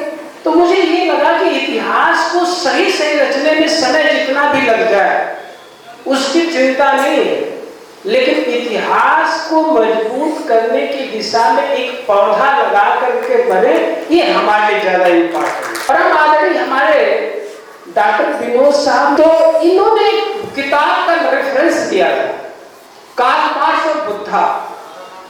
जनरल को यदि समझाना, सामान्य कैटेगरी के लोगों को समझाना है तो मैं पूरे विश्वास के साथ कहता हूं कार्ल मार्क्स और बुद्धा को समझा दीजिए। भारत का सामान्य वर्ग का कैटेगरी का बंदा ही समझेगा ही, साथ ही साथ पूरे दुनिया को संदेश देने में आप कामयाब हो जाएंगे। क्योंकि 20 नवंबर 1956 को जब बाबा साहब भीमराव अम्बेडकर काठमांडू नेपाल में जब भाषण दे रहे थे तो इसमें बहुत एक अच्छा उन्होंने एक स्पीच दिया है। इसलिए मैं जनरल के साथियों के जब बीच में रहता हूं तो कार्ल मार्क्स और बुद्धा पर बोलता हूं, उनके पास कोई उत्तर नहीं होता, बुद्ध के सिवा उनके पास कोई विकल्प नहीं बचता है, और वो कार्ल मार्क्स और बुद्धा वाली किताब आपके लिए बड़ा उपयोगी साबित हो। हमारे आज के जो मेहमान है आदरणीय डॉक्टर हरीश चंद्र सर, नमस्ते भगवतो रतो समासम बुद्धस। सामाजिक प्रवर्तक प्रशासन बाबा साहब डॉक्टर अम्बेडकर को सच नमन करते हुए कुछ भजन जी, मन बैठे विद्वान जन, आप पंचांग सहयोग उपासक सारों को धन्यवाद अभिनंदन साहब बात कहता हूँ। जब पीएचडी किया तो अखिल भारतीय शिक्षक सम्मेलन किया तो महाराष्ट्र कोर्स प्रोफेसर सिंह साहेब का केंद्र आई एक मकवाना को बुलाया, बड़ी चमकी थी। तो मैं कहा अनुसूचित जाति के शैक्षिक विकास, उन्होंने कहा कि मैं बोल अपने शिक्षा के खिलाफ बोल गया, मतलब छिड़ गया। तो हमारा पहले प्रेक्षागृह है, बुलाता था, देखता था, सच है, अब अपने में आप चिंतन की जरूरत है। मैं तो धन्यवाद देता हूँ कि आज महाराष्ट्र के इतने बौद्धिक, जब सरकार बनी अर्धलाई विभाग से आदमी आया, प्रबंधक जी कहाँ है, मेरा नंबर ले गया, अब संख्या से मतलब फोन आया कि इंडिया में कितने बौद्धिक हैं आप बताइए। आपके 3 बसें खड़ी हैं, महाराष्ट्र की पूरा भारत बौद्धिस्ट है। ये जो मेरा क्षेत्र देखिए, तो उसके बाद राजेंद्र सिंह ने यहाँ पर शांति यात्रा निकाला और धर्म बंद करे। तो कहने का मतलब है बंदी जी कि कोई बंदे बैठता है मोदी के यहाँ, कोई बंदे बैठता अखिलेश के यहाँ, कोई बंदे बैठता है, या तो राजनीति करो या तो धर्म की बात करो। तो आज इतनी भीड़ है, कम है। आज जो आषाढ़ी पूर्णिमा में काम हो रहा है कम कर रहा। आज महाराष्ट्र के लोगों ने दिखाया किया, और मैं तो बहुत शर्मिंदी थी बच्चियों कार्यक्रम देखकर के। आज महिलाओं कार्यक्रम के चैलेंज में क्या था साथी जी, महिलाओं के आगे इतनी महिलाएं किसी कार्यक्रम में होती हैं, तो मैं तो बहुत आपका भारी हूँ, धन्यवाद देता हूँ कि आप जरा सोच लेंगे तो शायद ना बोल गया में भीतर में जो सेध लगाई जा रही है तो सेध बंद हो जाएगी, न बुद्धिज्म करने का मौका हमें नहीं मिलेगा। साथियों, आज का दिन बहुत पवित्र दिन है, जिसका शुभारंभ हमने 2 साल पहले किया था। ये हमारे लिए बहुत गर्व की बात है कि हमने पिछले साल बहुत शानदार ढंग से इस कार्यक्रम की शुरुआत किया और ये हमारा दूसरा साल है। और एक बात का जरूर हमें थोड़ा सा दुख होता है कि हम महाराष्ट्र से तो हमारे 200-250 साथी आए, लेकिन हमारे उत्तर प्रदेश या वाराणसी की बात करेंगे तो बहुत कम लोग हैं। तो हमें इस संख्या को अगले साल हमें और प्लानिंग करना होगा, क्योंकि हमने शुरुआत में थोड़ी सी प्लानिंग में थोड़ी सी अड़चन आ रही थी, जिसको हमारे साथी लोगों ने उसको दूर किया। हम तो सबसे पहले साधुवाद देते हैं, हमारे मंच में बैठे हमारे साथी लोग हैं जिन्होंने इस कार्यक्रम को हर तरह से सफल बनाने में सहयोग दिया। साथियों, ये दिन आप सभी जानते हैं कि जैसे बताया गया कि कुंभ में कितनी भीड़ लगी थी। आज अगर बनारस की 1% जनसंख्या, मैं 1% बोल रहा हूँ, ये ऐसे 10 हाल जो है भर जाते हैं, लेकिन हमारे लोगों में जागरूकता की कितनी कमी है, इस बात का मुझे थोड़ा दुख भी होता है। और हमारे साथी डॉक्टर अनामृत साहब पिछले कई महीनों से, आपको बताऊं मैं, लगे हैं, हम लोग चर्चा करते रहते हैं। थोड़ा सा लास्ट में जो हमारी थोड़ी सी दिक्कत आई, लेकिन उसमें सफलता मिली। हमारे सहयोगी जो आज मंच पे बैठे हुए हैं, हमारे भंते जी लोग जो हर तरह से हमें जो बुद्धिज्म के बारे में जिन्होंने चर्चा किया और उसको आगे बढ़ाने के लिए लगातार लगे हुए हैं, हम साधुवाद देते हैं आप सभी का और बहुत बहुत शुभकामनाएं देते हैं, क्योंकि समय कम है। और एक बार आप सभी को फिर से बहुत बहुत साधुवाद, धन्यवाद। अब आज के कार्यक्रम की जो हमारी अध्यक्षा है सीमा प्रेमनो, वो 5 मिनट में अपना अध्यक्षीय मनोगत व्यक्त करेंगी। तथागत बुद्ध, उनको नमन। हमारे धर्मगुरु जो सामने भी बैठे, डायस पर भी बैठे हैं, उनको भी वंदन। माननीय अतिथिगण और हमारे जो भावी प्रवक्ता साथी जो यहाँ पर बैठे हुए हैं और जिन्होंने एक पैनल के स्वरूप में एक विशेषाधिकार का या विशेष विषयों को आपके सम्मुख प्रस्तुत किया, ऐसे हमारे साथीगण। और सुबह से लेकर अभी तक आप बैठे हुए हैं हमारे सभी योद्धा साथी लोग, तो आप सभी लोगों का मैं बहुत बहुत आपको साधुवाद देती हूँ, आपका अभिनंदन भी करती हूँ। अभी तक के जितना भी वक्तव्य हमारे साथियों ने किया, उस बात से एक बात पता चलती है कि जीवन में दुख है। अभी जो बातें चल रही है कि जैसे हमने कहा कि बंदे जी को लगता है कि भाई ये एक अपने खुद के लिए ज्यादा होना चाहिए, लेकिन जैसे हमारे संदीप सर ने एक बात कही कि बुद्धा ने एक आर्य अष्टांगिक मार्ग जो दिया, जो संदेश है मुख्य, जो कि पूरे दुनिया को है, वो है सोशल कॉन्फ्लिक्ट को कम करना। सोशल कॉन्फ्लिक्ट यानी भाई भाई का झगड़ा होता है, इसका उसका झगड़ा होता है, यह क्यों होता है? तो हम वास्तविक जीवन में, अपने जीवन में भी देखते हैं और साथ ही साथ जब सार्वजनिक जीवन में देखते हैं तो फिर हमें बुद्धा ने धर्मा, बुद्धाने धम्मा जो किताब बाबा साहेब जी के द्वारा लिखी गई और उनमें उन्होंने जो प्रिंसिपल्स बुद्धा के बताए कि केवल मनुष्य को अपने जीवन के लिए नहीं बल्कि दूसरों के जीवन के लिए भी देना है। तो इसीलिए हम थोड़ा चर्चा करते हैं कि इंसान को आवश्यकता क्या है। तो एक है सत्य की खोज करना और मानवतावादी धर्म का पालन होना। यह दो मनुष्यों के जीवन की बहुत ही महत्वपूर्ण बातें होती है। क्योंकि क्या होता है जीवन में दुख किस प्रकार का है। एक तो पहला दुख है इंसान इंसान के लिए खुद ही दुख निर्माण करता है। जैसे कि पंचशील की बात बहुत हुई, तो पंचशील का होना मतलब इंसान इंसान के लिए खुद दुख निर्माण करता है। उससे मुक्ति पाने के लिए जीवन का शुद्धता होना, जीवन की पवित्रता होना आवश्यक होती है। दूसरी बात यह है कि कोई इंसान दूसरे इंसान के हक जब छीन लेता है, उसके अधिकार को जब छीन लेता है, तब दुख का निर्माण होता है और यह है सामूहिक दुख जिसको हम कहते हैं। और तीसरा जो नेचुरल है, नैसर्गिक, इस प्रकार के तो तीन बातें बाबा साहेब जी के राइटिंग्स एंड स्पीचेस में जो लिखा गया है कि पहला है आध्यात्मिक दुख, खुद को दुख देना। दूसरा है अधिभौतिक दुख। अधिभौतिक है लालसा, मोह, इस प्रकार का जीवन जो जीना चाहते हैं वो दूसरों का हक छीन लेते हैं, इस प्रकार का दुख। और तीसरा कहे है वे अधिदैविक दुख, मतलब जो नेचुरल कैलामिटीज आते हैं, इस प्रकार के दुख। तो ये दुख का कारण ढूंढना और उसका निवारण ढूंढना, ये बुद्ध के दो प्रमुख जो आर्य सत्य है उस पर बाबा साहब ज्यादा फोकस करते हैं। क्योंकि बाबा साहब ने जो बुद्धाने धम्मा का प्रीफेस भी जब लिखा है, प्रीफेस में वो लिखते हैं कि क्या सचमुच चार आर्य सत्य बुद्ध ने बताए होंगे या जो पठन पाठन करते लोग रखते होंगे तो उनके लिए वो याद रहे, इस प्रकार से चार आर्य सत्य बोले होंगे। लेकिन बाबा साहब ने ज्यादा जोर दिया आपके कारण का, आपके दुख का कारण ढूंढिए और उसका निवारण ढूंढिए। तो जीवन में दुख है ये मान के चलना है और उसके आगे बात करना। अब ये जो दो इंसान को चाहिए, तो सत्य की खोज और मानवतावादी धर्म का पालन करना। ये क्यों करना जरूरी है? अगर बाबा साहेब ने बुद्धा एंड कार्ल मार्क्स लिखा भी है तो कार्ल मार्क्स भी बुद्धा को शरण आने वाला है। क्योंकि कार्ल मार्क्स अरे सब कुछ नहीं, तो कार्ल मार्क्स इस प्रिंसिपल से वो सभी बुद्धा ने पहले ही बता चुके 2000 वर्ष पूर्व। इस प्रकार बाबा साहब तुलना करते हैं वहां पर कार्ल मार्क्स की और बुद्धा की। और बाबा साहब कहते हैं कि भाई जीवन को धर्म चाहिए, लेकिन हमें कौन सा धर्म चाहिए? हमें सत्य धर्म चाहिए।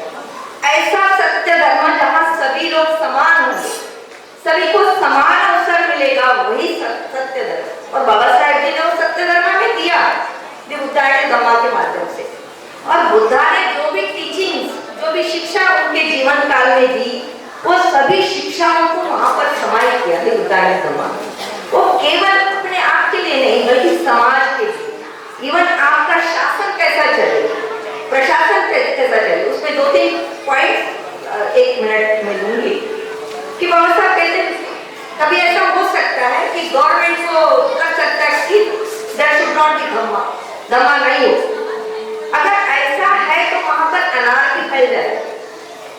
दूसरी बात हो सकती है कि कोई शासन ऐसा चलता करता है कि भाई केवल कानून से बात चलेगी, केवल पुलिस का प्रशासन हो, तो इससे भी बात नहीं बनेगी। इसलिए बाबा साहब चाहते दोनों बातें होनी चाहिए, कानून भी हो और धर्म भी हो। क्योंकि धर्म की जो व्यापकता होती है वो सार्वत्रिक होती है और धर्म के नियम तोड़े नहीं जाते, कानून तोड़े जा सकते हैं। इस प्रकार बाबा साहब की बात करते हैं। इसलिए इस समाज व्यवस्था को बनाए रखने के लिए कानून प्लस नीतिमत्ता, और नीतिमत्ता कौन सी हो? समूह की नहीं, सार्वजनिक नीतिमत्ता। यह सामूहिक नीतिमत्ता के अधीन रहने के कारण फिर से दुख का निर्माण होता है। इसलिए सार्वत्रिक नीतिमत्ता की बात बाबा साहब करते हैं। अब इसके लिए बाबा साहब बोलते हैं कोई भी धर्म सही है या गलत है, इसकी पहचान करने को आपको उसको 3 टेस्ट से गुजारना पड़ेगा। केवल नीतिमत्ता से धर्म नहीं बन जाता, क्योंकि धर्म में जो नीतिमत्ता होती है तो ये जो ऊपरी दिखावा होता है, यानी इवन जो अधर्म की बात बाबा साहब कर रहे हो लिटरेचर में, वहां पर बोल रहे हैं कि अधर्म में तो मानने वाले लोग भी जो मॉरलिटी से जी रहे, नीतिमत्ता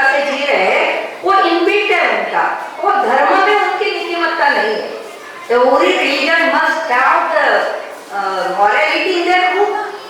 तो ये रूट वाली morality जो जिस धर्म में है वो बाबा साहब हमें दिए हैं देवताएं धर्म में। तो इस प्रकार से केवल नीतिमत्ता से नहीं बल्कि उसको 3 टेस्ट से गुजरना पड़ेगा धर्म को। और कौन से 3 टेस्ट?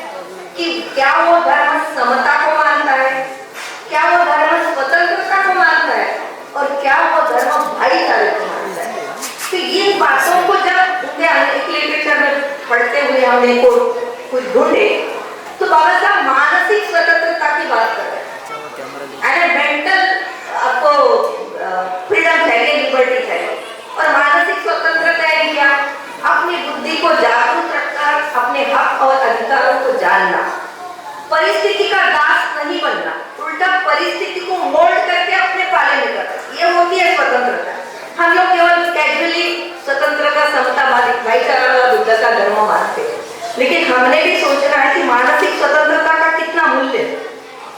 वो व्यक्ति जो रूढ़ी परंपराओं के अधीन नहीं है, जो गतानुगतिक नहीं है, जो विचारों की ज्योति बुझने नहीं देता, ऐसी व्यक्ति स्वतंत्र है।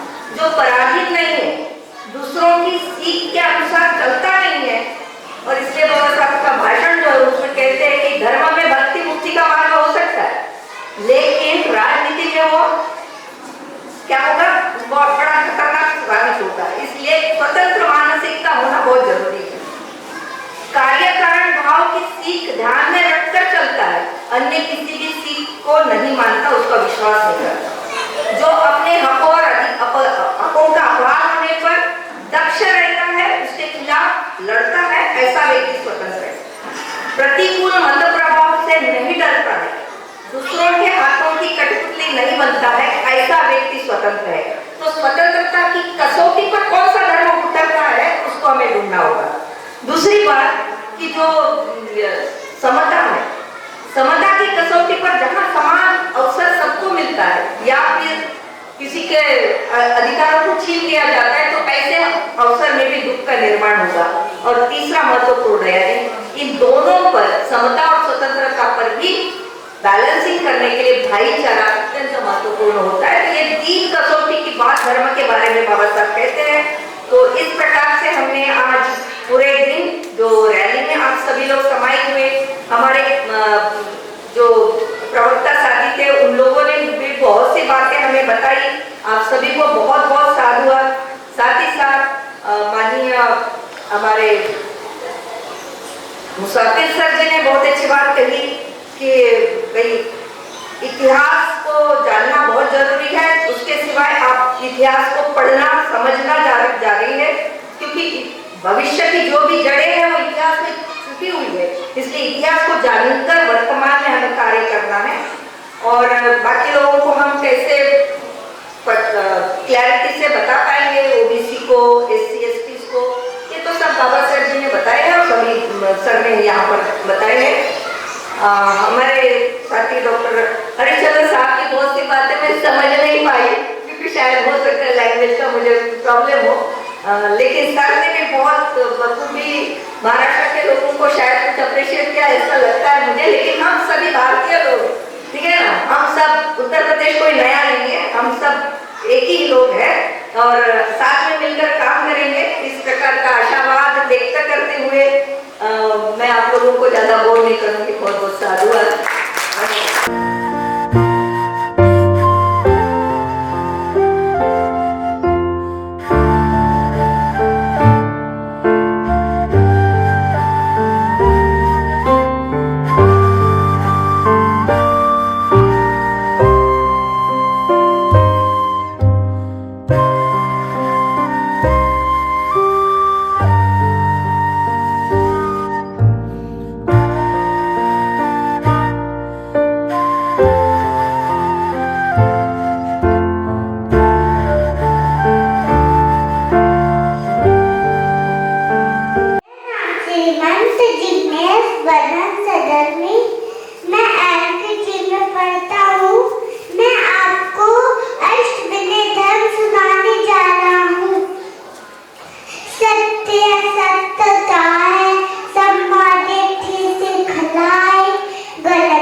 कुशल कर्म करे निरंतर सम्मा कर्मण तो कहलाए आलस रहित सदा रहकर जीवन को सत्य बनाए बेईमानी से नहीं कमा समझाए समाजी भूख परिश्रम और प्रयास से ना कभी तुम घबराओ प्रयास रत हो सदा चरण में सम्मा व्यायाम को समझाए अधर्म की चेतनाओं को जड़ मूल से मिटवाए विगत स्मृतियों से सबक ले सम्मा समाधि लाए अंतर मन को करे प्रशिक्षित वही से हमें बनाना है लौकिक पर हो नियंत्रण सम्मा समाधि लाए अष्ट विनय के पथ पर चलकर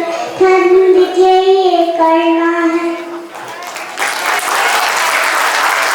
हमारे एमपी जी गुरु जी हम उनको पिछले साल बिहार में जाकर मिले थे और सबसे अच्छी बात ये है कि बनते जी मानते नहीं है फ्रैंकली स्पीकिंग, मतलब बनते जी मानते नहीं है, लेकिन हमारी बात शांति से सुनी एक बात कि धर्मचक्र प्रवर्तन दिवस आषाढ़ पूर्णिमा को होता है।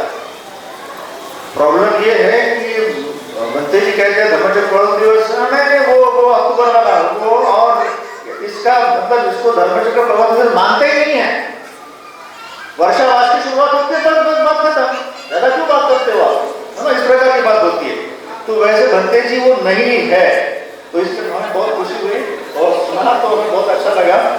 तो इसी और आपको आपने देखा होगा पिछले साल भी तो एक दिन पहले आए थे, इस साल भी समय से पहले आए। और पेशेंस देखिए, पेशेंस हमें दुख होता है, हमें दुख होता है कि बनते जी को बिठाना पड़ता है, हम बोलते जाते हैं, लेकिन तब भी पेशेंस के साथ बनते जी यहाँ बने रहे, इसीलिए मैं उनको साधुवाद देना चाहूँगा। उसके साथ ही हमारे बाकी बनतेगण जो पहली कतार में हैं उनको भी साधुवाद, आप समय निकाल कर यहाँ आए। उसके साथ ही हमारे जो गेस्ट हैं उनमें से बुद्ध मित्र, उनका नाम बड़ा अच्छा है, उनका नाम बुद्ध मित्र है, तो मैं तो चाहूँगा कि वो तो बौद्धों के मित्र हो गए, बुद्ध के मित्र तो सभी है, मित्र तो नहीं हो सकता स्पीकिंग। पहली बात बुद्ध के मित्र तो हम नहीं हो सकते, मतलब तो कुछ मुझे बोलोगे किसी को बोलोगे तो बुद्ध मित्र होना बहुत मतलब ये न के बराबर की बात है, ठीक है। तो मैं कहूँगा तो अब वो उनकी बात है क्योंकि उनका नाम है, लेकिन वो बौद्ध मित्र तो जरूर है, ठीक है। तो बौद्ध मित्र होने के लिए मैं साधुवाद अदा करना चाहूँगा। पिछले साल रैली में भूमिका जिनकी रही वो हरिश्चंद्र जी है, और इस साल रैली के परमिशन में भूमिका जो अदा की है वो मोसाका साहब, ठीक है। तो दोनों को मैं यहाँ इस मौके पर थैंक यू कहना चाहूँगा, साधुवाद देना चाहूँगा। डॉक्टर हरिचंद्र साहब ने, आपको पता है कि वो जो जगह उपलब्ध करवाई जहाँ हम लोगों ने भोजन किया, पंडाल था, तो उसके लिए भी उनका आपका साधुवाद।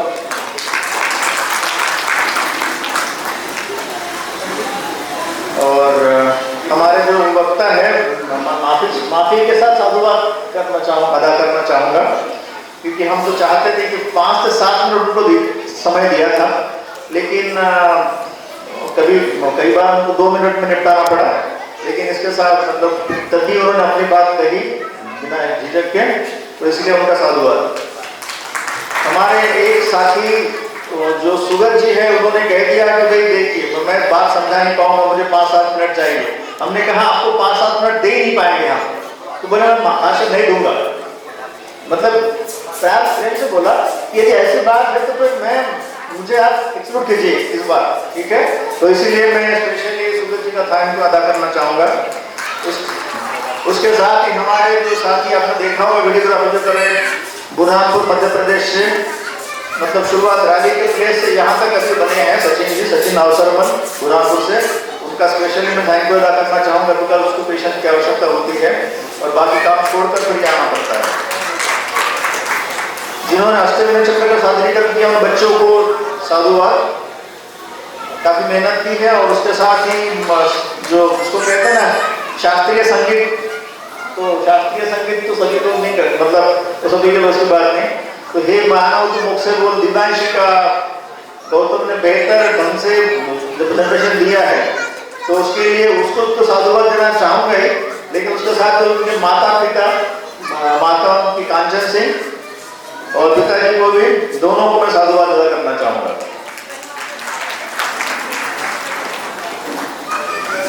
हमारे जो साथी, जो 5 साथी ग्रुप में से एक बुद्ध बने, प्रतीकात्मक बुद्ध और 5 परिवारक।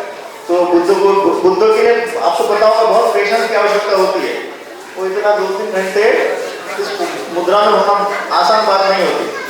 तो कहाँ के बुद्ध है यहाँ, तो बुद्ध को स्पेशली, मतलब बुद्ध को थैंक यू दे नहीं सकते, मतलब वो इम्पॉसिबल है, लेकिन हमारे प्रतीकात्मक बुद्ध को हम थैंक यू देना चाहेंगे। उसके साथ ही हमारे 5 परिवारजन, आपने देखा होगा उन्होंने वाकई में मुंडन ही कर दिया था, ठीक है। तो उन सभी 5 परिवारजनों को भी साधुवाद अदा करना चाहूंगा। उसके साथ आपने देखा होगा कि जो रैली के आगे जो लोग ढोल ताशा बजा रहे थे हमारे साथी, तो इतना मेहनत का काम है, आप सभी जानते हैं। तो सभी साथियों को मैं थैंक यू अदा करना चाहूंगा। ये जो हॉल उपलब्ध कराया है रोज गार्डन, तो रोज गार्डन के जो भी मालिक है उनको भी साधुवाद। और बारिश की स्थिति में भी आप सभी बने रहे, ये सबसे इम्पोर्टेंट बात होती है। तो once again thank you to all. यदि कुछ नाम छूट गया हो तो मुझे आप माफ कीजिएगा, ठीक है। Once again thank you to you all. और